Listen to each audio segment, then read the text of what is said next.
Hi, I'm Marissa. I'm Kristen. We are part of the Royal Trilogies. Don't have that done very well. It's not all of us, obviously. So today we're going to be doing a video recommending our favorite fall reads. These are not scary reads. They might be a little spooky, but they are not scary. And that's spooky with an I-E. Yes, spooky, good spooky. If you're looking for some spooky, we're going to link Delaney's video down below.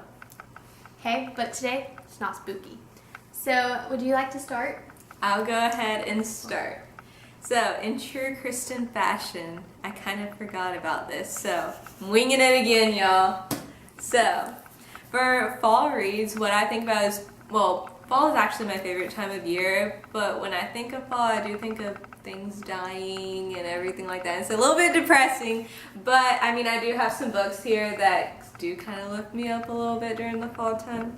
So the first one is My Sister's Keeper. If you're not familiar with My Sister's Keeper, it's basically about a girl named Anna, or Anna, however you like to pronounce it, and she is a donor for her sister who is fighting leukemia, I believe. Yeah, it's been a while since I've read this, that's why.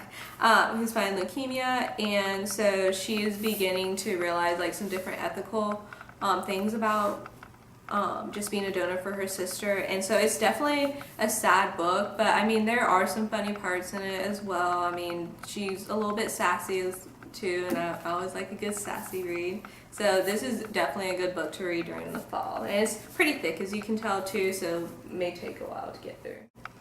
The next one I have is If I Stay, and this is one of my personal favorite books. I read it when it first came out, and it was one of the best books that I read. But it's actually set during the winter time, which I know would kind of talk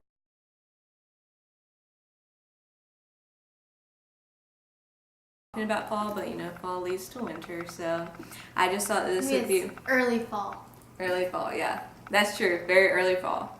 Anyway, so this is about a girl named Mia, and she basically felt like she had it all, and so then a tragic accident happened with her family, and I'm not going to exactly say what happened because I don't want to spoil it for anyone, but it was tragic, and so she realized she has to make a couple of big life decisions in order to move forward with her life. And it's definitely a heartbreaking novel, but at the same time it can give people a lot of hope as well. And sometimes even like through the fall, getting a little symbolic here, you know, the leaves are dying, and then through the winter, like the trees and the branches are dying as well, but in the spring you have new hope. So I feel like this will be a good fall read right here.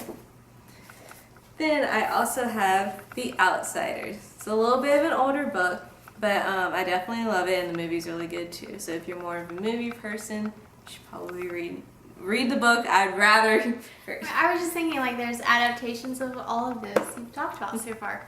So if you yeah, really sure. are a movie person, go ahead. Yeah, definitely.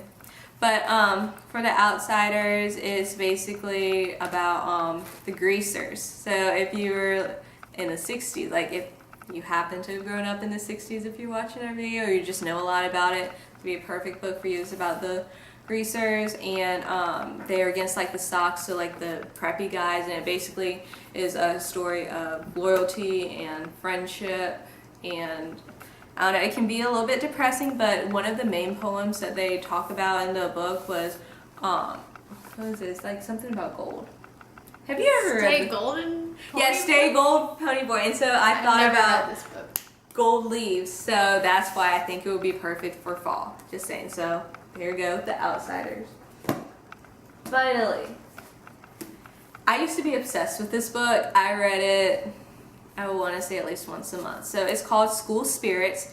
I mean, it's early fall, and then you know Halloween's coming up, but this is not scary at all. This is probably the most fallish Halloweenish book I have. But basically it's about a young girl named Izzy, and she is a vampire hunter. And so she goes to a high school, like a normal high school, trying to live a normal life. And of course, not everything goes according to plan, because apparently their high school is haunted. And so she, along with her mom and her grandma, who is absolutely crazy, I love that woman. Anyway, they go and they have to fight the vampires off and the ghosts off as well. And of course, there's a little bit of a romance side story to it. So if you want kind of a Halloween novel and at the same time you don't want to be too spooky or haunted, then you should get School Spirits. I'd like to add that I read earlier this week that 2019 is going to be the new 2009, and that it's going to be the year of the vampire. Wow. Renee Adia is writing a new series about vampires. Wow. I never really got into vampires, but we'll see how that goes. All right, Marissa. So when I think fall, I think of mysteries, and I recommended a few of these, actually only two. The first one is And Then There Were None by Agatha Christie. Oh, yeah, the Queen of Mystery, whatever. But I read a few of her books, and this is the most creepy. Basically, some people get invited to an island, and then one by one they start dying. It's all fun. It's not scary. And there were none. Yeah, And Then There Were None. There's also a mini-series you can watch of this, which I haven't watched, so I can't give you a recommendation on that. Too bad. In a Dark, Dark Wood by Ruth Ware. Creepy. Yeah, this is about a girl going to basically a sort of bachelorette weekend in the woods with her friend. And in the woods? Why? Yeah, it's a house in the woods. It's a glass house in the woods. There's some violence, there's an accident, some lost memory, dead trees. It's good fall read. I also am recommending The Accident Season by Moira Fowley Doyle, which is about a family that every October, I think it is affected by the accident season, in which they all have terrible accidents. Some years they might break a few bones. Some years they might die. I like it. It's very atmospheric and very fall. Also, An Enchantment of Raisins, aka An Enchantment of Raisins, because I just said raisins again. This happens to me every time, I swear. It's an enchantment of ravens. I even typed raisins. By Margaret Robinson. You should write a book that has raisins. I hate raisins. I hate raisins. What is this? A book about fae, and it seems like it's sort of an autumny world, and you can just tell by the cover. You can see it. I don't know what it is about it, but it's just sort of reminds me of fall. And obviously raisins, which remind me of fall too. And my last one is actually two. It's Stalking Jack the Ripper by Carrie Maniscalco, or A Madness So Discreet by Mindy McGinnis, because guys, these are basically the same book. I don't know if people really the Stalking Jack the Ripper phenomenon that happened like last summer, but Mindy did this book like several years ago. These are both about sort of some, mysterious deaths happening with, scum. I don't know how, like lower class people in the city.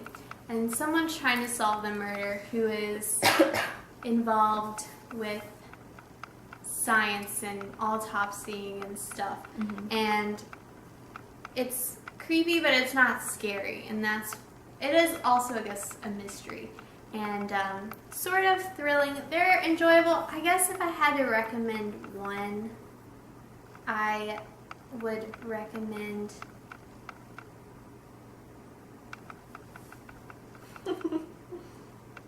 I guess whichever one you see first.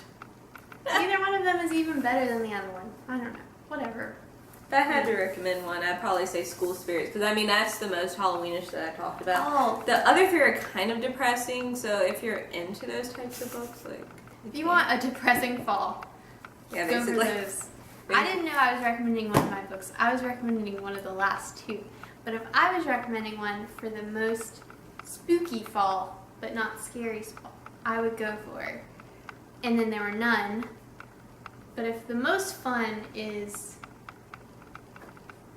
Stalking Jack the Ripper. I think the moral of the lesson or the story here is don't have a bachelor party in the woods, though. I think I'm already planning one. There's gonna be a dead body in there before we get there. Maybe it's a murder mystery. It's true. There's a real dead person. Murder mystery is always great for fall. Anyway, yeah. So, what are some of y'all's spooky Halloweenish reads? Then, if you want to, you can comment below, so that way we can possibly get some more spooky reads if you want to.